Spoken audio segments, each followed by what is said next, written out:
So, I asked the Lord Jesus, Lord, you are standing here, you can heal him, you can command life yourself, why do you want me to do that? The Lord Jesus just smiled at what I said. You know, sometimes the Lord Jesus is such a great gentleman.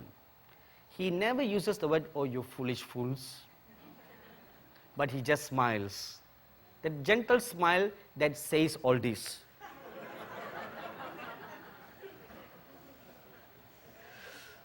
So he repeated again, just lay your hands on his chest and command life.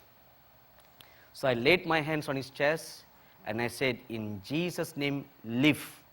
Instantly he opened his eyes. He opened his eyes and he said, I need some food. The wife was shocked, the daughters were shocked, everybody rejoiced. Then besides his bed on the wall, there was a calendar. And the Lord Jesus, it's like a day calendar that you tear every page to show the dates, you know. And the Lord Jesus flipped those pages and I saw a certain particular week. And he said, this is the time that I am extending for him. During this week, I will take him home. So, of course, that detail I never told the daughter. So I prayed and blessed them and I left. And there was great rejoicing in the family because this man who went near to the brink of death came back alive. Now I'm sharing this to you to show you one thing. Not how great I am, no, that's not my purpose. To show you some biblical principles, how we plead our case before the Lord. You don't go and pray a Pentecostal prayer by shouting at the top of your voice for healing prayer. No, that will never work. If I had done that in that day, that man would have died that day itself. You need to know the art of pleading before the Lord. Pleading and moving his throne to grant you a favor. If he would not grant us a favor, who else would? And it is the desire of God to bring us into his dimension. See, we are on a different dimension from an earthly dimension. Now remember one thing, the earthly dimension is under the legal stronghold of the devil. The day that Adam sinned, he sold out the legal birthright to the devil as the ruler of this earth. He sold that birthright. Till today, you know, the devil is only after our birthrights. Because the place that we are occupying today, at the right hand of the throne of God, as co-heirs with the Lord Jesus Christ, was once upon a time occupied by Lucifer himself. When he fell, that place was now given to us. So do you think he would be so happy that you took his place? Never. From that day till today, it is a birthright issue. You know what is the problem with Israel today? Let me tell you one secret. The Arabs are not interested in a small piece of land. It is a birthright issue. The devil is after the birthright. It's not a land, you know, compared to the Arab lands. Israel is a small piece of land. Why go after the small piece of land? It is the birthright covenant. Ishmael was supposedly the firstborn, not Isaac, right? Ishmael is the firstborn. So he should have got that birthright covenant. But because he's not the promised son, the birthright was given to Isaac. Isaac is the promised son. So the anger of losing that covenant birthright, that's what the devil is after, not the piece of land. You see how foolishly and wrongly we have been praying just for a piece of land? That's why Israel is still fighting wars. She does not know that land for peace is not the deal. It's the birthright that is the issue. And what are we all fighting for? Salvation over the lost ones. It's the birthright. When you are made the sons and daughters of God, you go and sit at the right hand of God. The birthright. Why are people kept away from getting saved? Because of the birthright. So we need to plead, prevail in prayer until the birthright covenant is established. Mere prayer will not get the job done. Therefore, God is calling you, inviting you to plead, to stand in His courts and invite Him into this natural dimension where He can have a legal right. That is why it is very important to pray. That is why God is calling us to establish houses of prayer. Open the gateway in heaven. Create a porthole, a portal, so that there is a legal right for God to come. A legal right. Let me give you a biblical example. In Daniel chapter 10, Daniel prayed for 21 days, and the angel Gabriel came. And the very first word the angel told him, your prayer was heard the very first day that you prayed. On the very first day of his fast, his prayer was already heard and the angel was dispatched. So then he asked, what took you 21 days?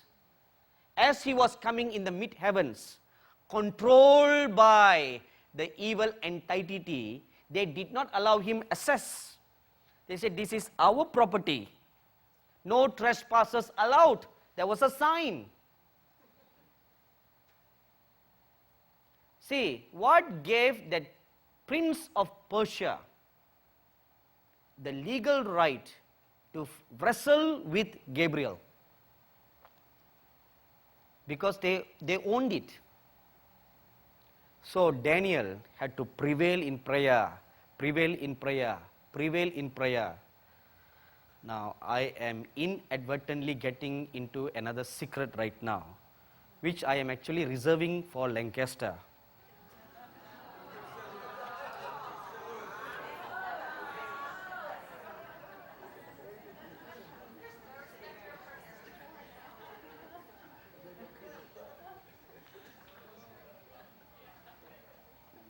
What shall I do, Keith?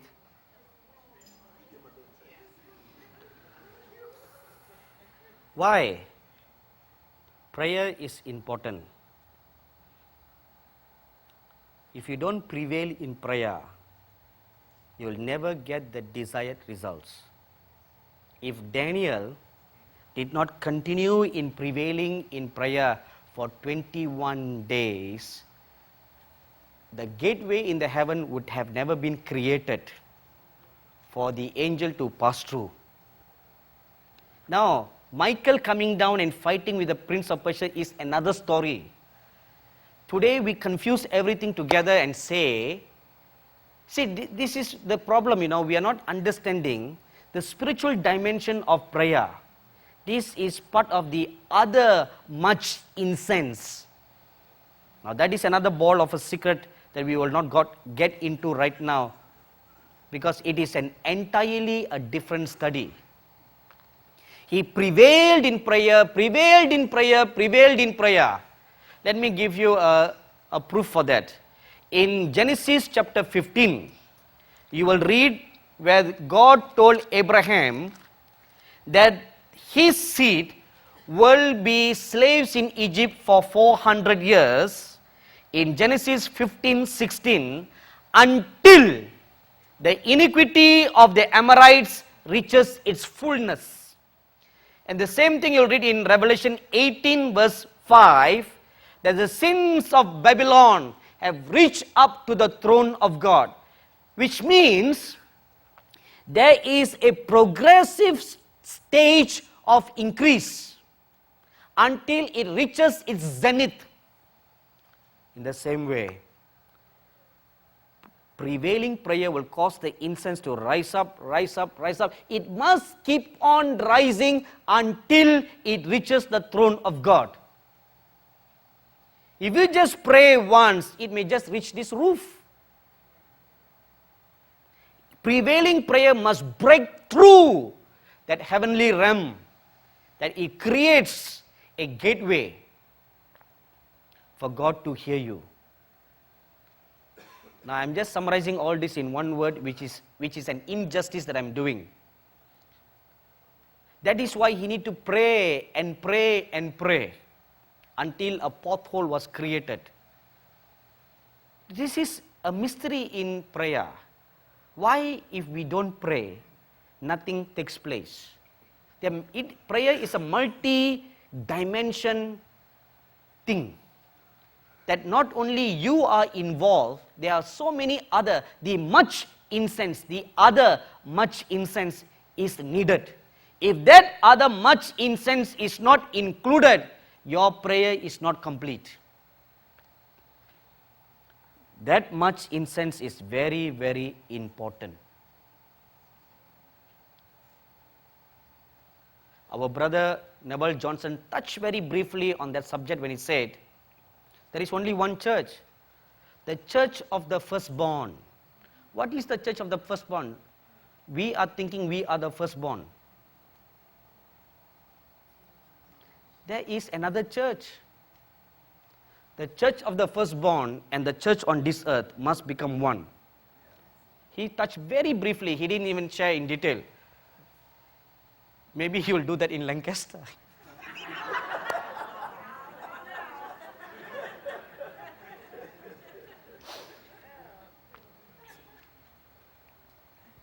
Thy will be done as it is in heaven, so shall it be on earth. It must become one.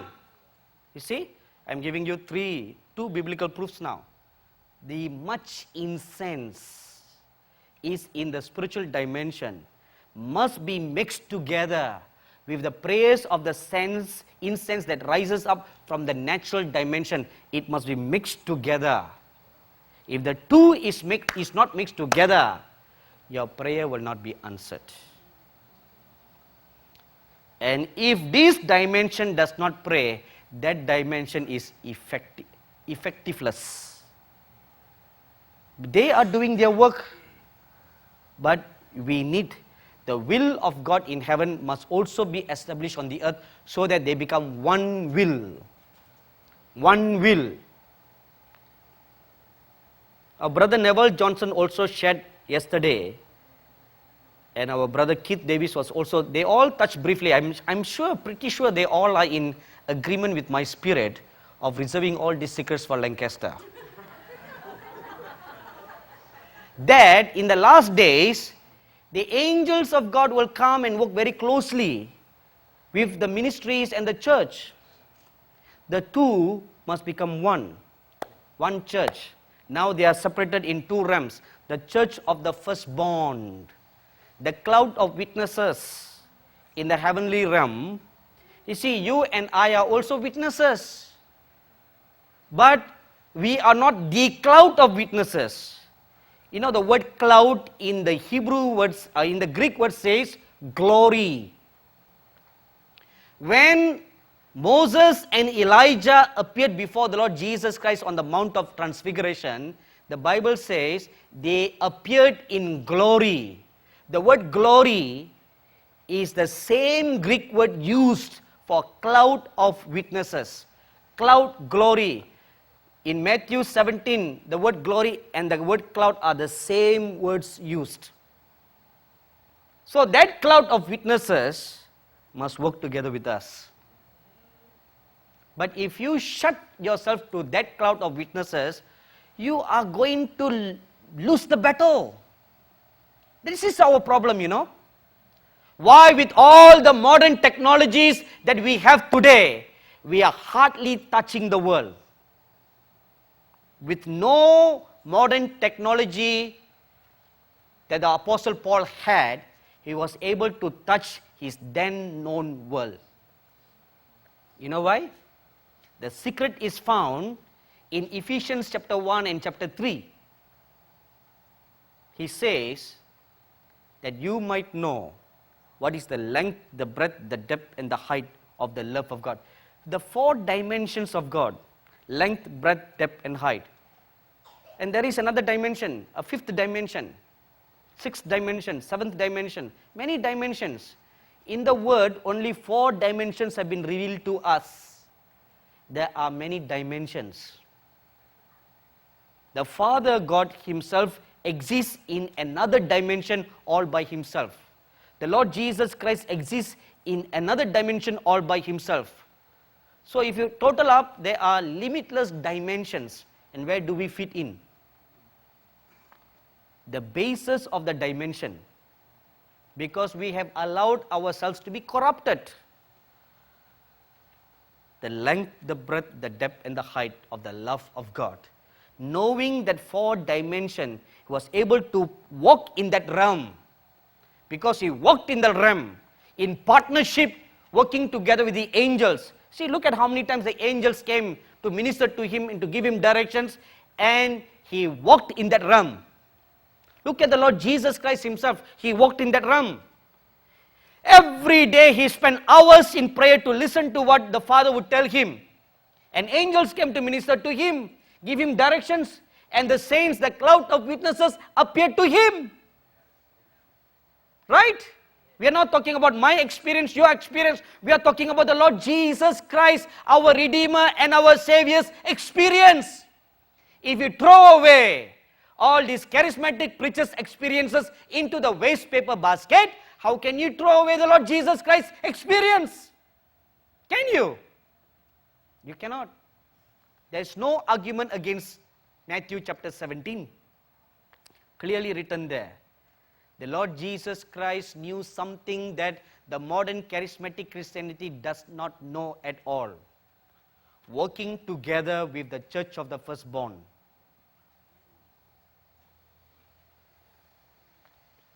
Only then we will always have 100% success.